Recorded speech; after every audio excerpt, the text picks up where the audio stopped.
Undoing Sex Against Sexual Optimism by C.E. This scene contains discussion of sexual assault.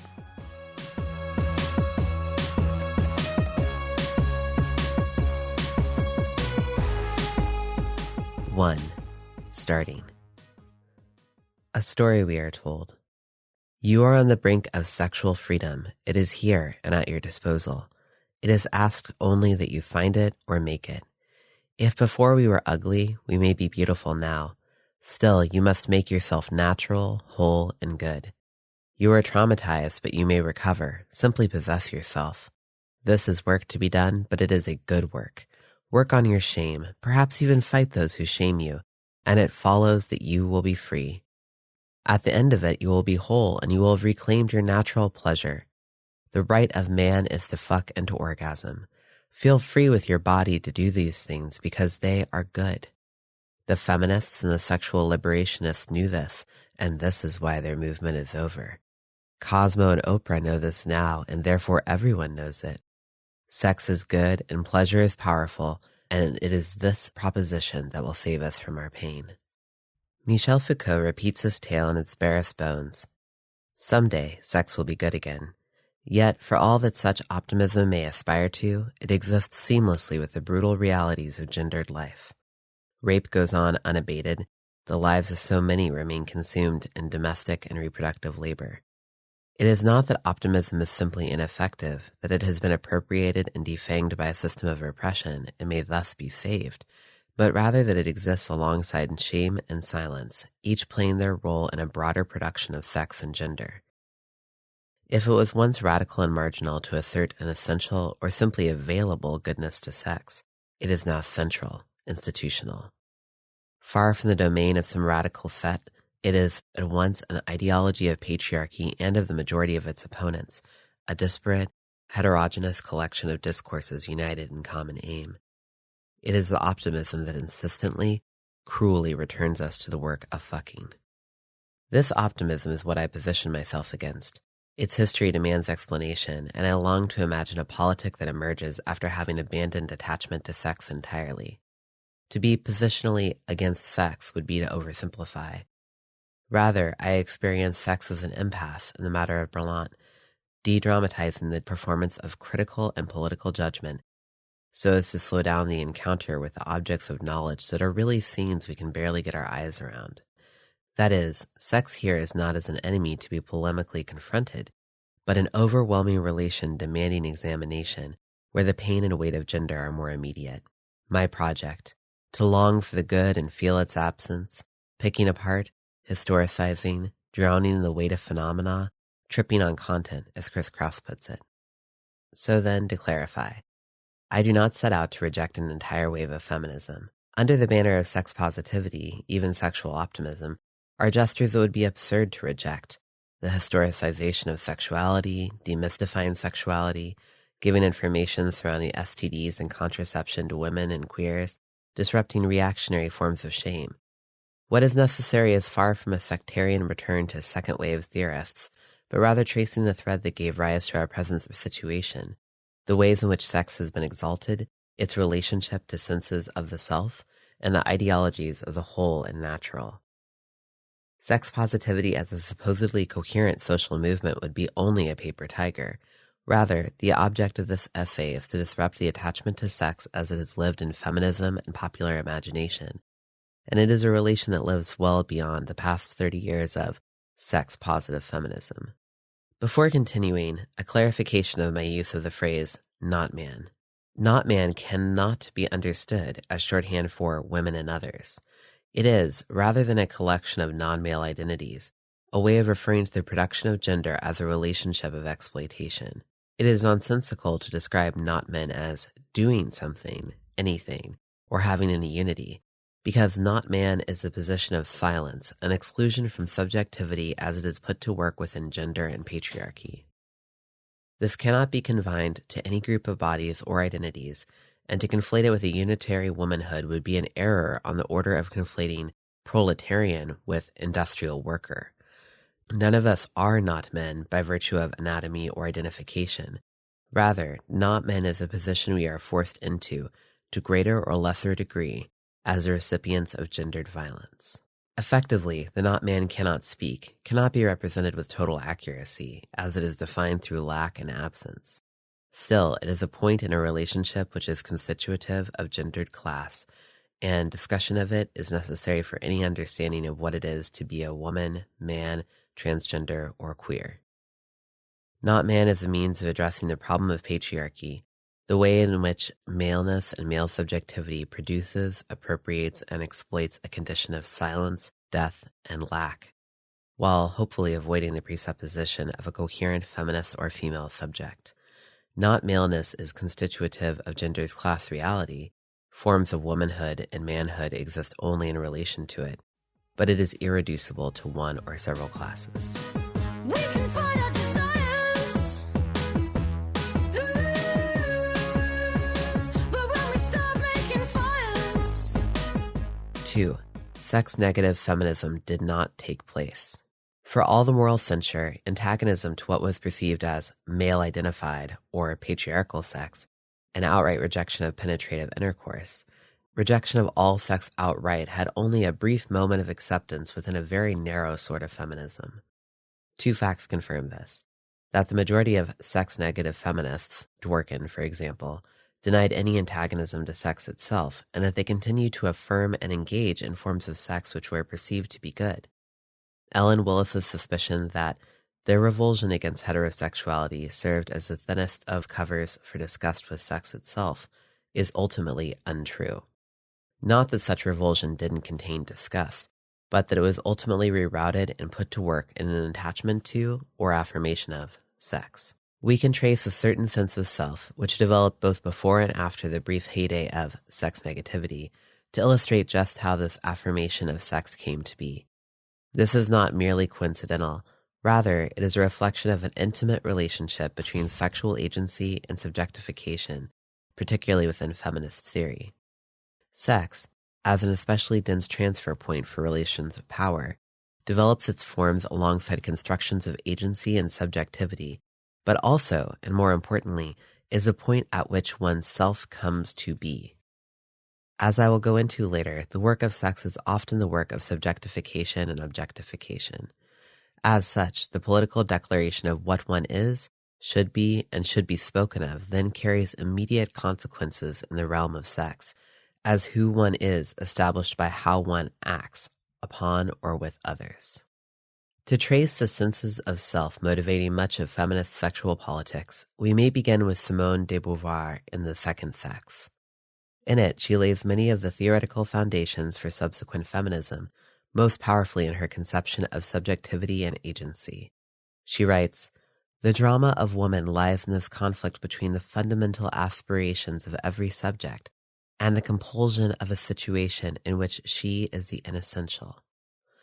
This existentialist formation, that women's struggle is to regain or newly assert the subject's essential will towards freedom, becomes foundational to much subsequent feminism." It's unsurprising, then, that much of what De Beauvoir problematizes in sexuality is women's enforced passivity, and to combat this, she proposes reciprocity.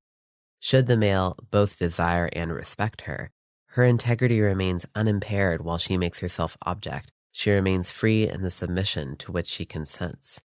Thus, the sex act is said to be a mutual game of give and take, and the agenda of sexual equality is set.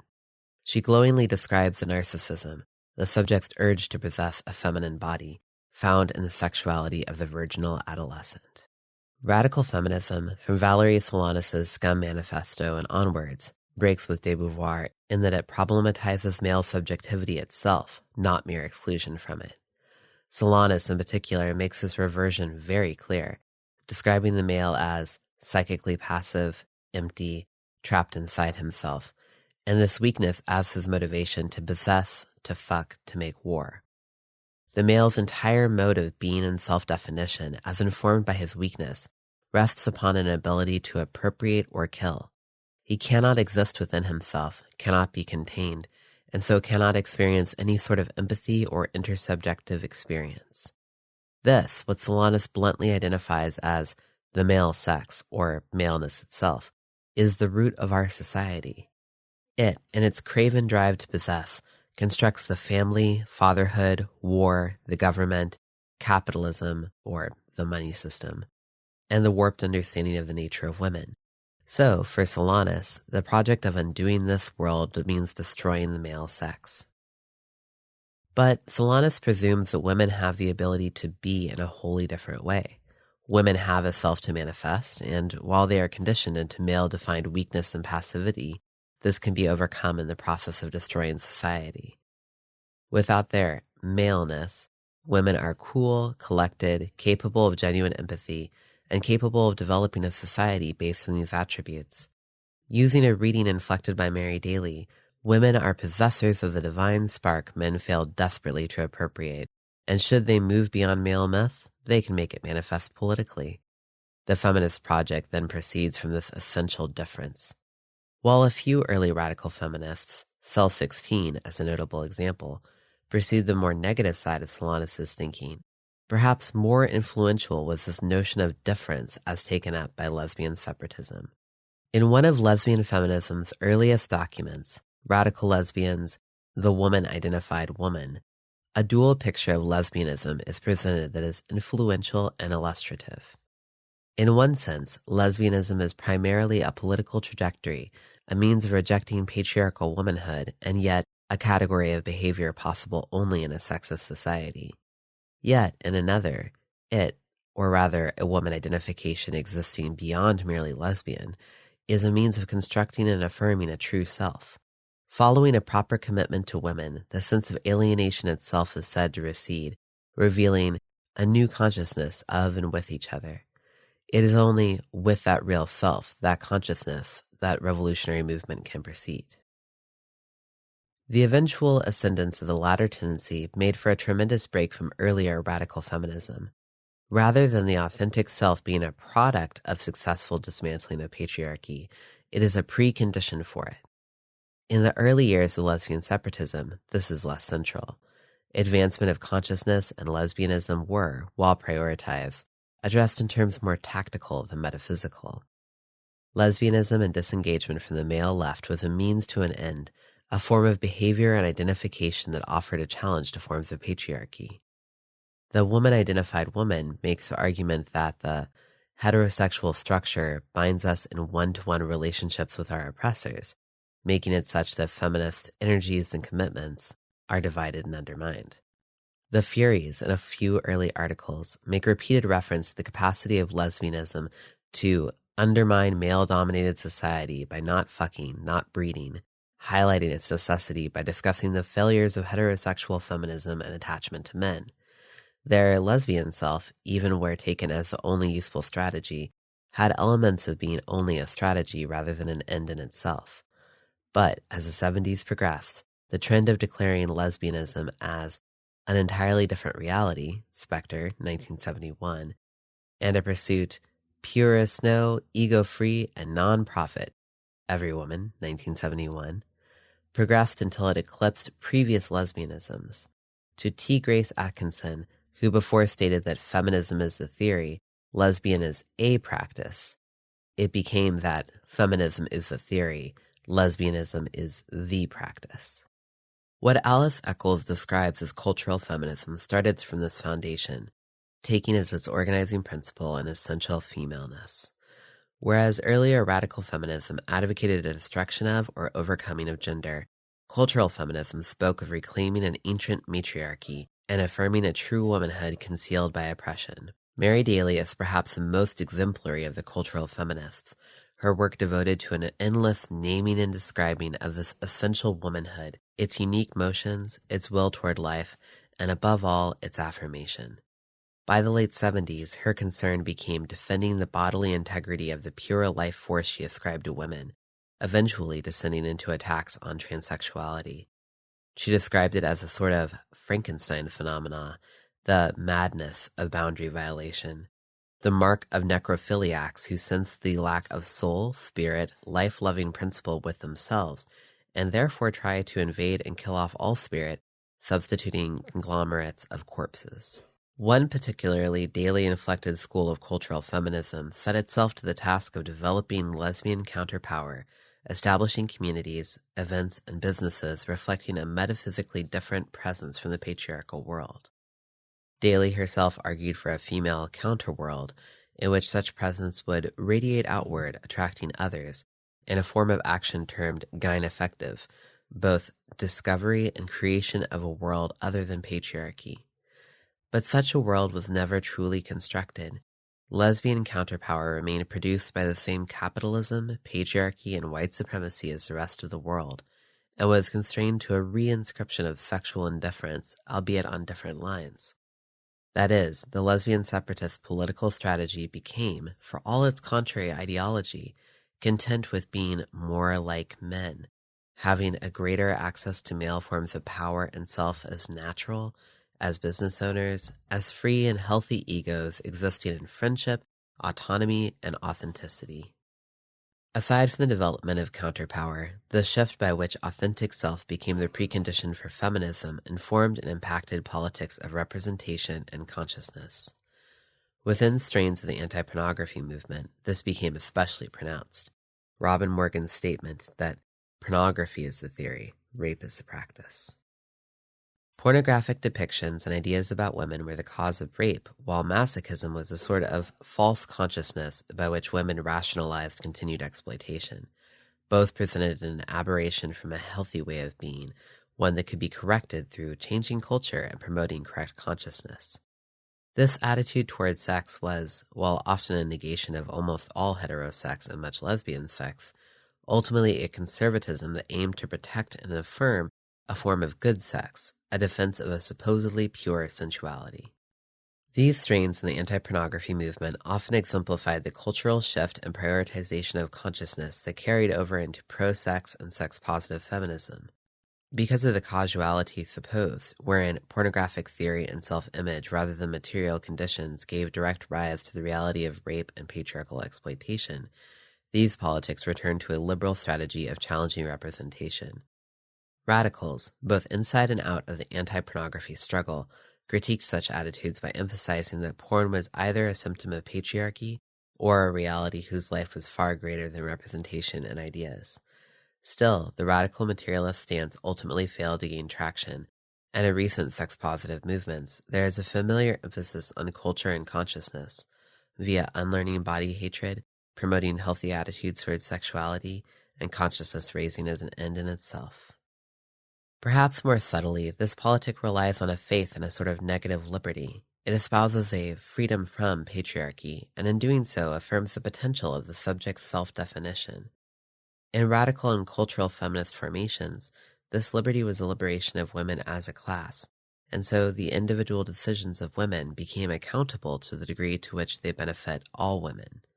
For those excluded from this narrow concept of what free behavior entailed, gay liberationists, lesbian sadomasochists, others who enjoyed forbidden sexual and gender behaviors, such a conception of liberty was rejected in favor of a far broader affirmation. In her 1984 essay, Thinking Sex, Gail Rubin articulated an example of this shift in analysis. What she problematized was primarily sexual injustice as a result of what she called sexual hierarchies.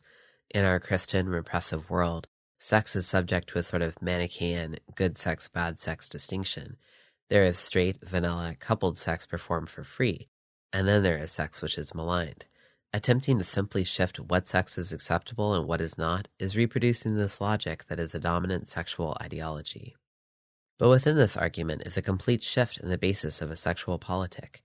Departing from previous feminisms, she writes that it is essential to separate gender and sexuality analytically to reflect their separate social existence. Sexual liberation in such a context involves the sexual minority being free from undue judgment, rather than the wholesale liberation of a class.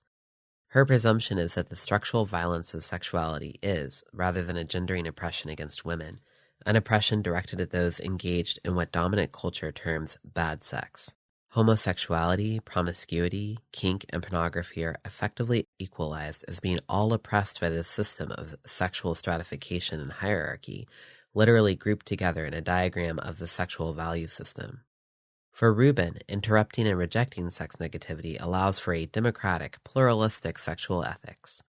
In spite of her refusal to posit an essential subject seeking liberation, her model of agency supposes a political project that constructs itself predicated on the same democratic, equal, liberal principles as De Beauvoir's. Rubin's sex radical is nothing more than a more extreme liberal subject, free to do anything as long as it does not harm the freedom of others, and its political strategy all the more liberal, the affirmation of individual agency and freedom to representation.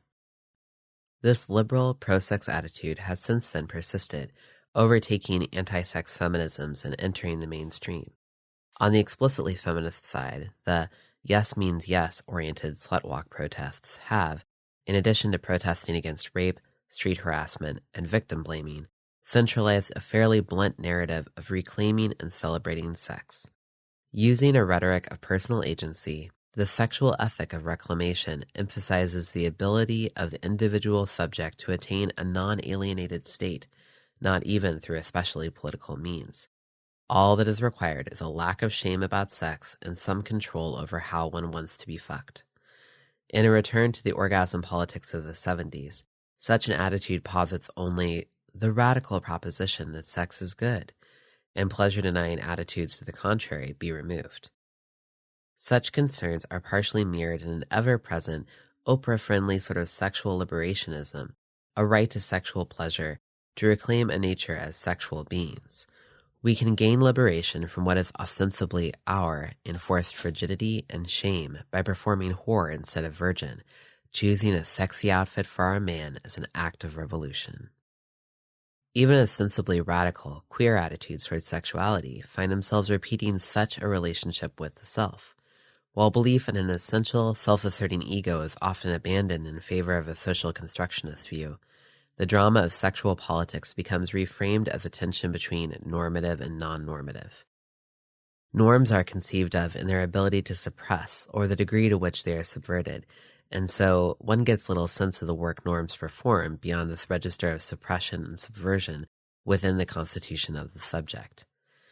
Taken without reference to the other work of norms, as is often the case in queer circles, this returns to a liberal stance as the inhabitation and interruption of norms becomes conflated with resistance. In practice, this valorizes a particular sort of queer posture by which the individual subject demonstrates the ability to perform gender non-normatively through exaggeration, irony, or failure. The greater one bucks off norms and demonstrates one's individuality or adherence to a subcultural display of individuality, the greater the supposed resistance. It is my aim to reject all such valorizations of the subject as in themselves good and as in themselves our aim. In the history of U.S. feminism, the subjectivities proposed as properly feminist have presented themselves as sometimes useful, but ultimately limits feminist movement must move beyond. Subjectivity and the self are themselves material effects of patriarchy, as are the means by which subjectivity asserts itself in the realm of sex. They are all sexual reality. To struggle against our conditions is to struggle against what those conditions have made us to be, and in doing so we must question and problematize exactly how our positions came to be. In apprehending this world, and thus gender, as a totality, it follows that ourselves are the very interiority we seek to escape, that none of us have achieved or can realistically achieve immediately, the stance of the outsider, the new woman of post-feminism. We get ever so hot.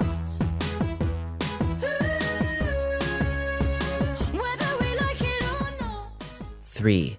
The metaphysics of sex, the whole and natural. A common assertion within popular discourse is that sex is natural, that it will always be here, and so to condemn it is mere puritanism. Of course, we may fight for sexual equality, for new languages and practices of sex that can make it something equitable, but to deny the necessity of sex, its pleasure and procreation as an essential and good function of our bodies, is toxic, life-defying. There remains within sex, as it exists in the present, a core that is ahistorical, produced only by our humanity or our physical structures.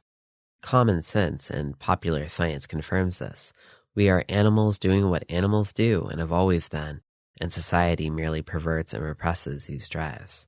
A more radical sex-positive analysis permits the belief that this nature is temporarily absent, but that a similar sort of being, wholeness, may still be achieved. One may be unable to have good sex due to trauma or internalized misogyny, but the potential for good sex, non-patriarchal sex, lingers within all of us. Some offer relatively individual approaches to reach this potential. Therapy aimed at healing, consciousness raising such that we can unlearn negative body image, while others suggest entire alternative lifestyles and communities. At the far end of this analysis, it is a radical pleasure or pure desire that offers us liberatory potential, and this must be reached by breaking down codes of morality or simply finding the spark of desire within us. While most sex is composed of the ugly history of gender, we can enact an alternate sex composed of something else entirely, or perform sexuality in such a way that it is undone. It's just a matter of doing it right this time, doing it more, emphasizing the beautiful or the self-destructive in what we already do. Throughout all of this thought, there remains a common thread, a faith in a good sex, a sex that is just sex and outside of exploitation, being already manifest on earth or to be brought about by our actions. Foucault begins to reply to this in Volume 1 of the History of Sexuality. By creating the imaginary element that is sex, the deployment of sexuality established one of its most essential internal operating principles, the desire for sex, the desire to have it, to have access to it, to discover it, to liberate it, to articulate it in discourse, to formulate it in truth. It constituted sex itself as something desirable. Sex as a figure within discourse only has existence as the processes that create and constitute it. The process giving it meaning is the process through which gender inequality becomes socially real. Sex acts simply don't exist as things in themselves, as an essence not formed through contact in history. In the search for sex's ideal forms within us, they retreat endlessly, presenting only more elements of discourse. One may psychoanalytically pick apart the innateness of a drive, or point to the mechanisms that transform a penis into a cock and a vulva into a pussy, but this can never be enough. In spite of an unmediated body's absence, one may respond that we haven't gone deep enough, that it is just a matter of breaking down our socialization or advancing the feminist project further. In this sense, natural, pure sex is beyond confirmation or denial in the realm of objective facts, and takes on the character of a theology. Yet, this theology has immediate material ramifications as a component of ideology that Foucault rightly says is essential. Within the process of securing sex as an essence, distinct from historical, ideological, and material movements of sexuality, a simultaneous process works to secure this essence as desirable. Sex itself, or otherwise ontologically distinct sex, takes the whole of its value from conflation with similarly metaphysically different states of being. This can be seen within the creation of eroticism within certain feminisms. The erotic is first separated from male or pornographic sexuality. It in some way pre-exists and is obfuscated by the pornographic mind, McKinnon paraphrasing Susan Griffin, and thus obfuscated by the gendering patriarchal material affects of this pornographic mentality. Simultaneously, eroticism is loaded with value as being of the liberated self, as a mode of labor and subjectification which does not appropriate. In this process of naming a unique eroticism, it names specific material acts as erotic, distinct from patriarchal sexuality, as the eminent expression of this radically different essence. At an extreme, this essence is taken to be absolute. Simultaneously, eroticism is loaded with value as being of the liberated self, as a mode of labor and subjectification which does not appropriate. In this process of naming a unique eroticism, it names specific material acts as erotic, distinct from patriarchal sexuality, as the eminent expression of this radically different essence. At an extreme, this essence is taken to be absolute, absolutely different from the being of this world and not formed by its contact with it. Its eminence becomes ascribed to an entire form of life, a feminist community as a sort of communion, a shared essence. Daly denies a splitting of erotic love from friendship and, laying her theological foundation bare, describes such friendship as cherishing divine sparks, knowing that their combined combustion is the creation of female fire. Attachment to a form of sex both immanent and absolute, belief that this eminence is foundational to community, whether already present or as a horizon we must work towards, is totalizing, cruel. The sexual eminent is already the form which must be strived for, politically taking the form of enclosure, defense, and reimposition of an existing erotic. The project of radical presence, defined as a togetherness wholly different from this world, necessitates a perpetual disciplining, a repeated removal of incorrect sex. The absolutely different cannot simply enclose the territory, and thus remain in contact with other essences, communicating, contaminating. It must enclose the enclosure, be alone with its aloneness. It is impossible, and thus the true community, which has either been lost or not adequately established, closes off, attempts to purify itself and the world. In the most totalizing cultural feminism, the absolute's presence is held by an elect few, though, in keeping with its Calvinist tones, it can't be certain who, and the project of reaching it requires constant, rational optimization of good works. One debates endlessly of what constitutes penetration, what level of gender play is acceptable, how best to behave in a truly lesbian way. On the other end, the sexual liberationist, proposing instead of good works a perpetual undoing of social mores, aiming to reach or having claimed achievement of a state of nature just below the surface. Taken to its furthest extreme, the Bataillist nihilist libertine, who realizes the impossibility of his project, and so conceives of it as a pure suicide, pure murder. But God isn't coming, not through human action. The Great Wall, the great project of the true community, will be forever incomplete, and its builders will have died for nothing. From here, describing the movement of the for-human, or of the community as it actually exists, becomes possible. Separated from the immanent self or community as communion, we are left to search, painfully, for explanation. We are out recourse to a pure nature or pure godliness, any part of the world which we can claim as truly good to make the world adjust to. The image of Eden contains nothing to refer to, nothing to look at. In this vacuum, we write, communicate, attempt to make sense of the world, act in ways we hope will make sense, inevitably failing and communicating that failure. To abandon the Christian communion community, the one shining future made manifest now and dictated by the elect, without succumbing to an expedient, apathetic faux nihilism, imagining all the world as natural, inevitable, doomed.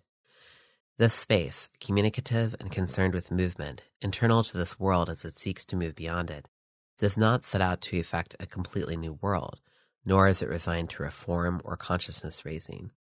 A radical approach to sex is for us not a state of affairs which is to be established, an ideal to which reality will have to adjust itself. We call it the real movement which abolishes the present state of things.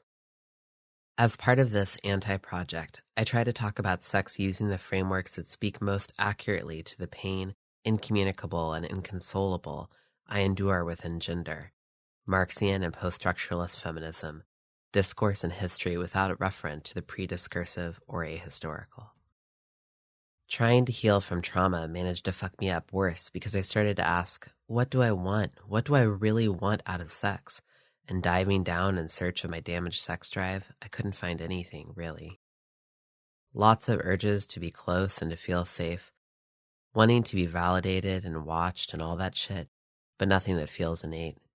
Without getting drunk, all I can manage is Bartleby's famous line, I would prefer not to. Upon the words of catechism, that I am made in God's image, I choke for fear of lying. If there is something of a species being that remains in me, it seems irretrievably lost. I am told the orgies I witness are a rupture, that something different is happening, but I don't see it.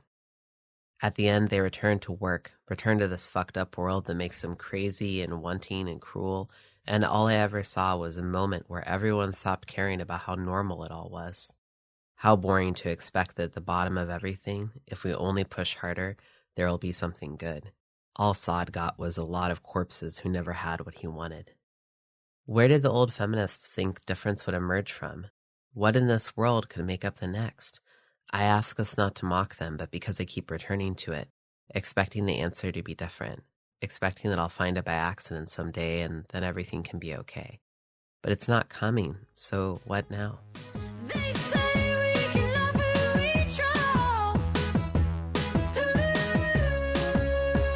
But what is love without loss? 4. Sex and subjection.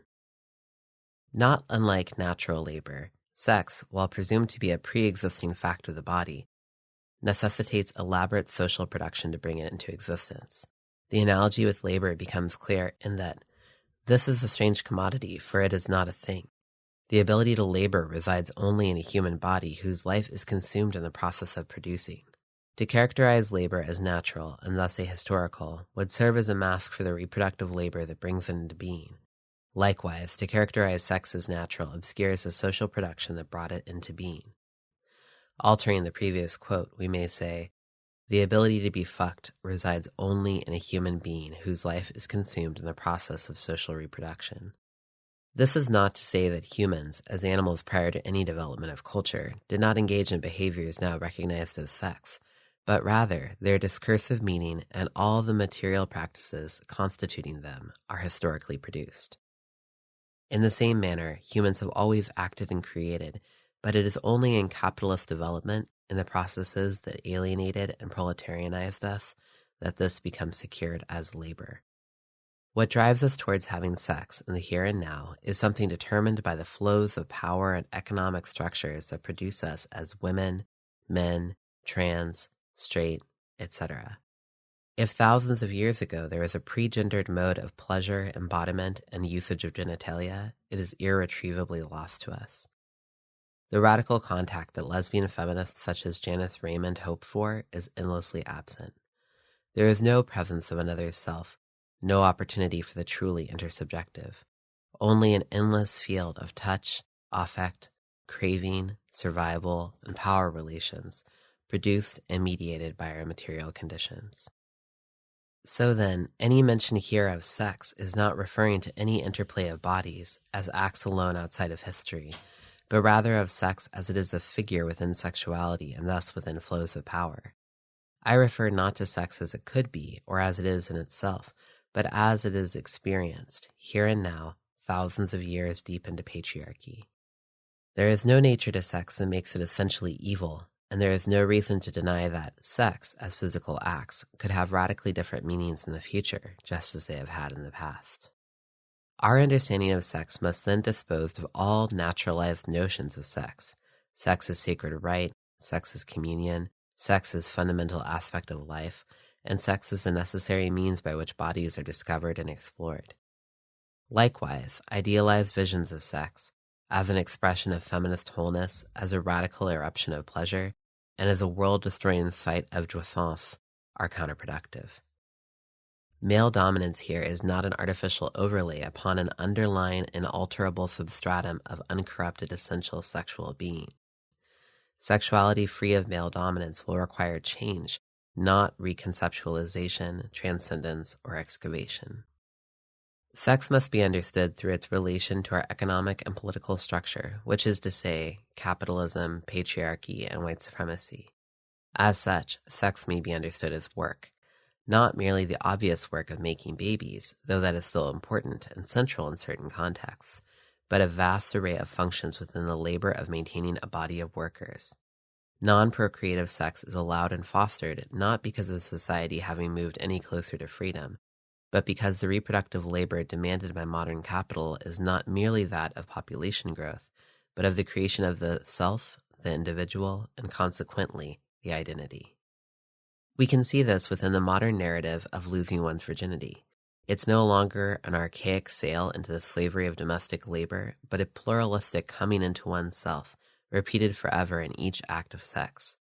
This is for some a moment in which one takes refuge in the body of the other, one constructed as a warm, giving place onto which some primal impotence may be resolved.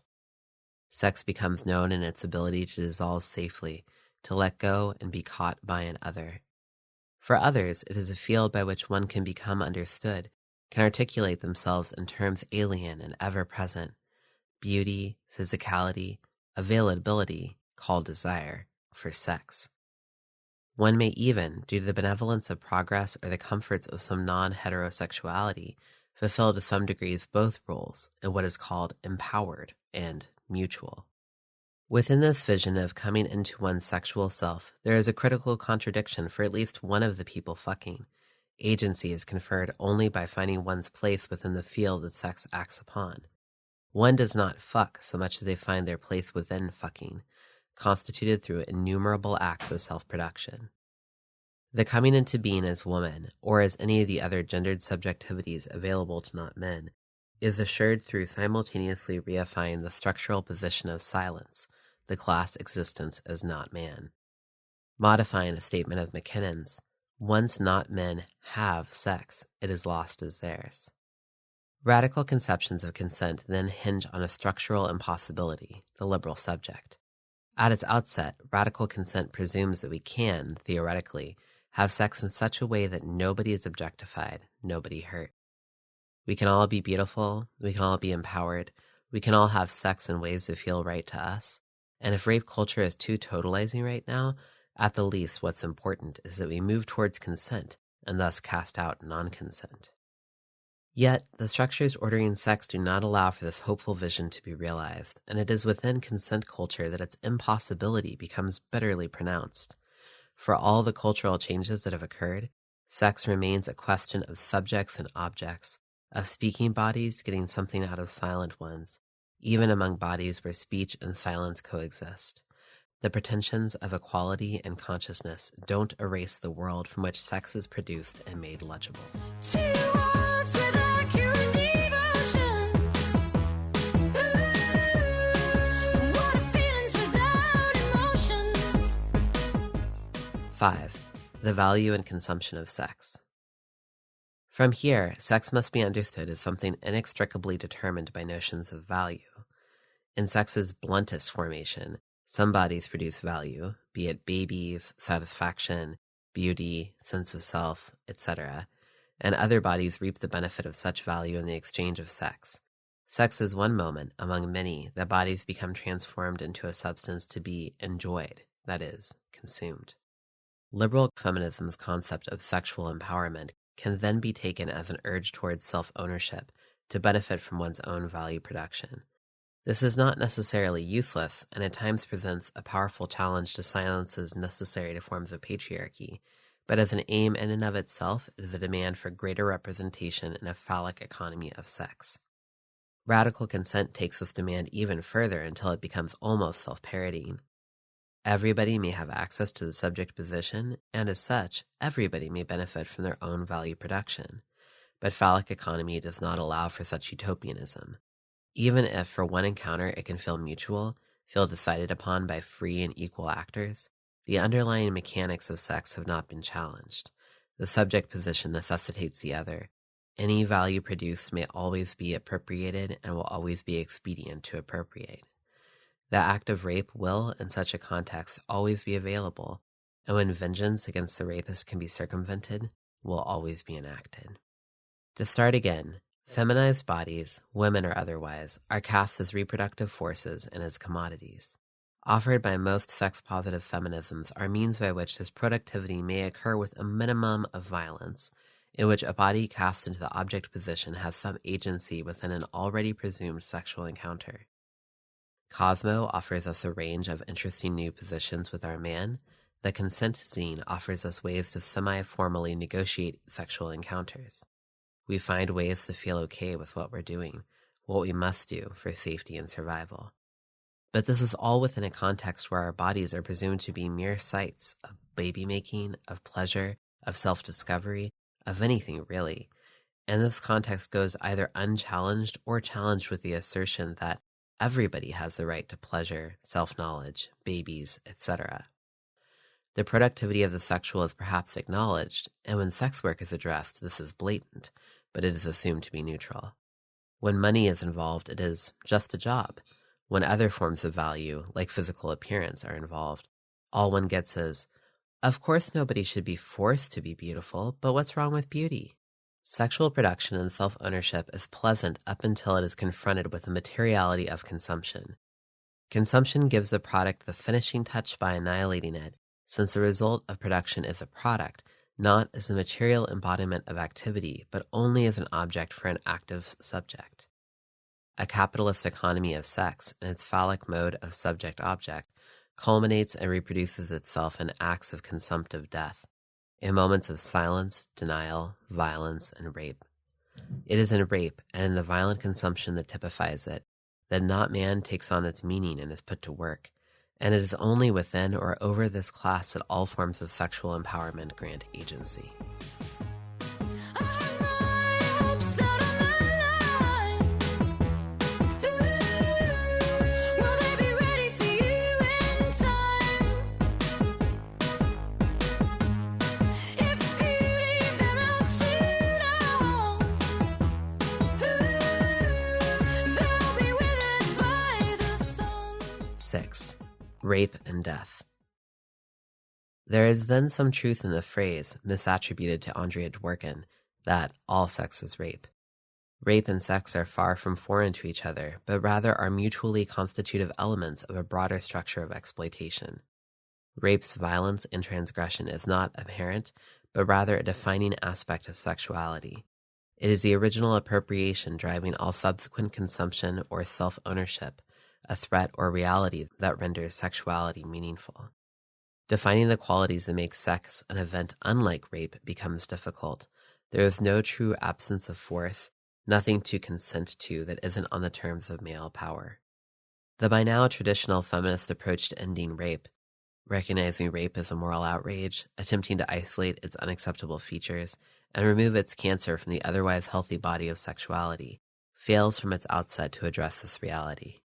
In practice, this often adheres to a colonialist pattern, civil society offering its hand in saving or correcting an aberration. Rape, we are told, is violence, not sex. The rapist is an almost metaphysically different creature than the normal man, either a monster or, for liberals, simply very sick. It's something other, a quality of the fallen. Yet the concrete realities of rape flagrantly contradict this. The oft-cited statistic that we are much more likely to be raped by someone we know rather than some stranger lurking in an alley confirms the suspicion one gains by painful experience. Rape amounts to a horribly normal exercise of power. Men over women, white over brown, straight over gay, jailer over prisoner, and so on. A rape is not an isolated event or moral transgression or individual interchange gone wrong, but an act of terrorism and torture within a systemic context of group subjection, like lynching. Throughout the whole of sexuality, we can find many of the qualities attributed specifically to rape. It's not a stretch to say that the affective labor of sexuality, the emotional work of another's subjectification, is exploitative.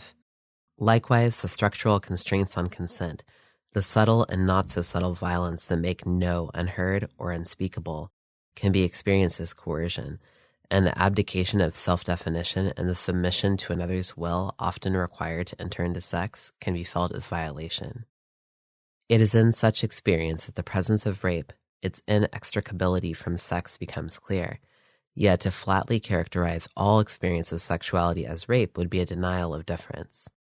Sex and rape are not 2 points on a spectrum of gendered violence and exploitation, one being simply more painful, but rather rape is a distinct aspect of patriarchy and sexuality coexisting with and mutually definitive of normal sex, which lives in a different life socially. Designations of whose rape is tolerable or encouraged and whose is a moral outrage are themselves a concrete relation. As much as rape may give sexuality its gendered meaning, it is not meted out equally and weaponized beyond a narrow, binary scope of gender. Put bluntly, rape is a function of social death. To be raped is not unlike torture in that the raped is placed beyond the bounds of law, norm, or simple caring. To be raped is to be at a point of absolute objectification. Boundary is not just violated, but uprooted entirely, made meaningless. No help arrives, no language exists to communicate or reconcile one's pain, because one is at the point where normalcy produces, contains, and makes operative excess, silence, and the incommunicable. Yet, this is not the constant experience of a monolithic class of woman. For many, it is possible to be seen as defileable, to have a purity deemed worth protecting from transgression, and so such excess is meted out sparingly and discreetly. It is only sometimes that one's rape even bears the name or meaning of rape, and where it is nameless, it is institutionalized, as in prisons where it is made into a joke, or in the many private hells where one is always asking for it. Over and over in historical moments of genocide and colonization, mass rape emerges as an institutional principle, and in a similar, though not conterminous movement, rape is prescribed in nearly all modern societies as a means of normalizing deviant bodies. This death haunts the sexuality of civil society. It is a difference that establishes the not me, not male, not subject, not woman patriarchal desire needs so that it has an object to act upon. Likewise, gendered labor and gendered self exist only in relation to this notness, to some degree fragilely living with it, in partial and productive silence, and to some degree shifting such violence elsewhere. Modifying our first statement, rape is implicated in all forms of sex, and to perceive rape rightly as a scandal calls into the question the foundation of every form of sexuality. Normative, civil sex is only one part of a system that has rape as its basis, as a central operating principle. The imagined integrity of the perfectly consenting subject amounts to little more than a regulatory principle of rape, a purity to be defended against a threatening other. Which is not to say that assertion of dignity, of the right to not be raped, by those denied it is not a frequently necessary, worthwhile move. Rather, feminism needs to be wary of falling into a cultural conservatism that identifies rape as exogenous to sex and the social, as a disease to be cut away. To challenge rape is to challenge all conceptions of sex and bodies available to us. To undo it would be to uproot thousands of years of society from what may well be civilization's beginning. Full stops and exclamation marks. My words stumble before I start. 7. Movement. The position of the feminine. She is fucked or beaten or ignored until she is crazy, and like a crazy person believes in love. To experience contradiction, the body violently torn and disallowed both life and death, develops in us a secret heliotropism, a turn towards the absent good. In fantasy stolen between pointless tasks, she imagines a world where her abuses have ended. Her madness is given vents in the tightly controlled mediums available: activism, alcoholism, self-help, religion. In brief moments, madness spills over to ecstasy, but for the most part they are unintelligible to this world and go unnoticed. They grow more and more distant. The ache for them grows. She becomes bitter. The celibate exists in the far end of this, a reaction to the feminine that takes on a paradoxical character, longs more viscerally to overcome itself. In demanding the good so fervently, the world becomes disgusting. Every dick inspires sickness, every fuck only a reminder of the terrible distance between bodies. Her love, unable to rest and disengage from this world, still grows to reject it and demand perfection. The stories of other serious young women repeat themselves with the desire to separate, to express love only to what is largest and beyond any approach. If not put to work in the roles expected of the serious and frigid, slut-shaming, management, shallow humanitarianism, this becomes a threat. On a material level, there is a cessation of reproductive labor, a solitude that refuses to validate the male or make his babies, but this often exciting, necessary accumulation of small refusals can't address the breath of patriarchy alone. Fuck or don't fuck, the world reminds us what we are to it. Dropping out of sex is, at best, an often useful strategy, and at worst, a glorified privilege. Perhaps most of the threat of celibacy lies in a broader affect or bearing, asceticism and separatism as a will towards gender strike. Lacking the means to rest in isolation, to be paranoid, the celibate is instead lonely. Sarah Ahmed writes how loneliness and its sociality engenders lesbian desire as we extend into new spaces. Lesbian desires move us sideways. The deviance of a lesbian bearing or desire, or its perversion, brings us into contact with others who share its slant. Loneliness is not being alone. It communicates, extends beyond itself. Loneliness, which is really lack of love, is the pain of being unable to be present, makes us inhabit our bodies differently. At its most radical, loneliness as pain relates to a missing presence beyond any comprehension or memory, as a speech of what feels the unspeakable. Where it does not, or rather cannot, remain trapped in the self-soothing heterosexual loops intended for it, it may become a question of political engagement. Celibacy then manifests itself as a lesbian affect, one that moves us into a closeness with others who experience the pain of not man. It is intoxicating to see how many others understand when you say, I hate sex and I don't want it anymore, as agoraphobia becomes collective and therefore something else entirely. Echoes of 70s radical feminism, lesbianism as an effective commitment to an absent for women community and to those who are also in search of it. We withdraw our emotional energy from male desire in hopes that we can move differently. But the central failure of lesbian separatism was how much it believed it could establish a pure, authentic, woman-centered community. As the actions of individuals became indicative of an essential wholeness as true self, norms became invested with a deadly seriousness. Every gesture is classed according to its ability to be properly woman-identified, and a feminist theology not dissimilar to Puritanism emerged.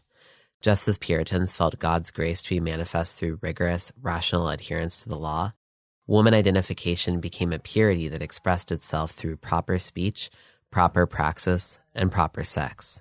The shame and isolation that engendered lesbian community became disgusting again as it became a tool of asserting the purity of the elect as it was turned towards a reaffirmation of this world. We must avoid falling into this trap, and so must always keep in mind that the celibate body is no purer, no more feminist, no less exploited. Just as the refusal to eat meat makes no change to the material basis of industrial agriculture, our refusals to fuck, much as our desires to fuck in different ways, don't crack the material base of patriarchy. They may engender a better quality of life or more agency for individuals or communities, but these liberal models of resistance offer nothing in the way of a total break. This is the impasse faced by radical feminism.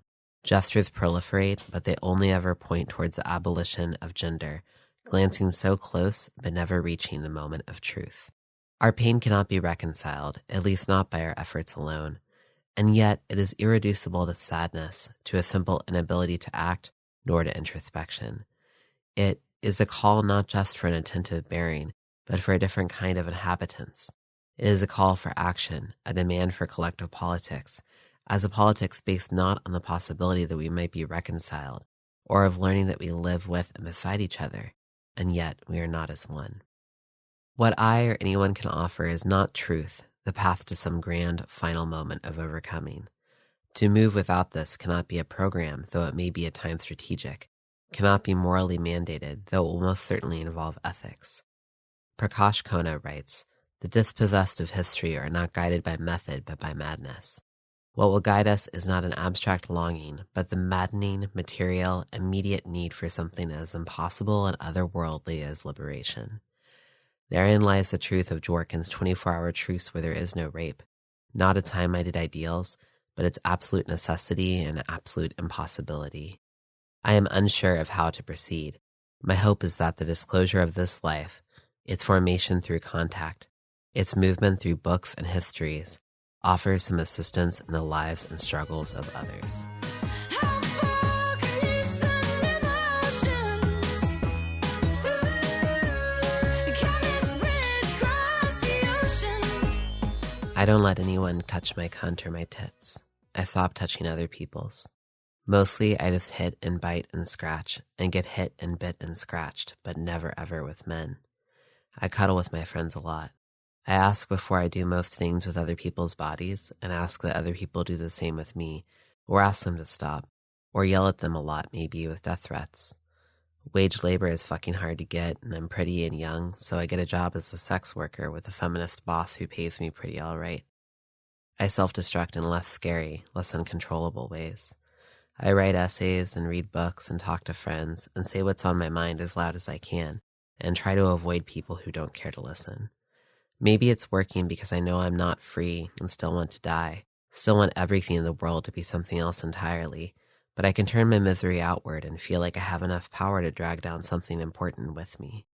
I guess if I didn't have books and a radical scene and shit, I'd be drunker and crazier and more anorexic, and maybe I'd sink down so forcefully it would make man and woman and transsexual scarier, less stable places to be. I imagine other people will do different things and say different things and justify their lives in different ways, and I don't really care. All I want for them is to destroy some things and not get in the way of destroying everything. Destruction isn't quite right. Patriarchy destroys enough, and confusing destruction with communization is deadly. Decreate, undo, make impossible this shitty world. Queer porn still sucks because it's still porn, and it's pieces of our bodies cut off and commodified, and it's another lifestyle with another identity being created by us and sold to us. It's a less fucked up feeling hustle, and I guess it's fun to watch sometimes, but I'm sick of being told greater representation means anything is okay. I don't want to be stigmatized for sex work or having lots of sex, but I don't want anyone acting like it's not another job. More exploitation that's always a moment away from horror. More capital, more sadness and boredom, and lives wasted on dead time. I've ended up being part of this queer, halfway separatist world, and something about it feels important. I don't know what. It's not the truth, not divine, only half-truth, only a lie, only human. But it's like a community, or something more diffuse and unable to be pinned down. None of us chose to be here, but we find ourselves drawn together by this contradiction. To love God, hating all that is not true like him, and to engage constant, frantic lying. Better that I would hear what is not true of you than nothing at all. Lesbian affect or queer ethic or something, a little bit together and equally uncertain about what we could ever do. And while we figure it out, we go crazy, start fucking up and quitting our jobs and refusing to fuck or having weirder sorts of sex. Or anything, really. I try to pin it down, but all I can ever do is talk around it. This union of agoraphobes, the periphery, and the private shaking and groaning as we push against it. I'm going in for the kill.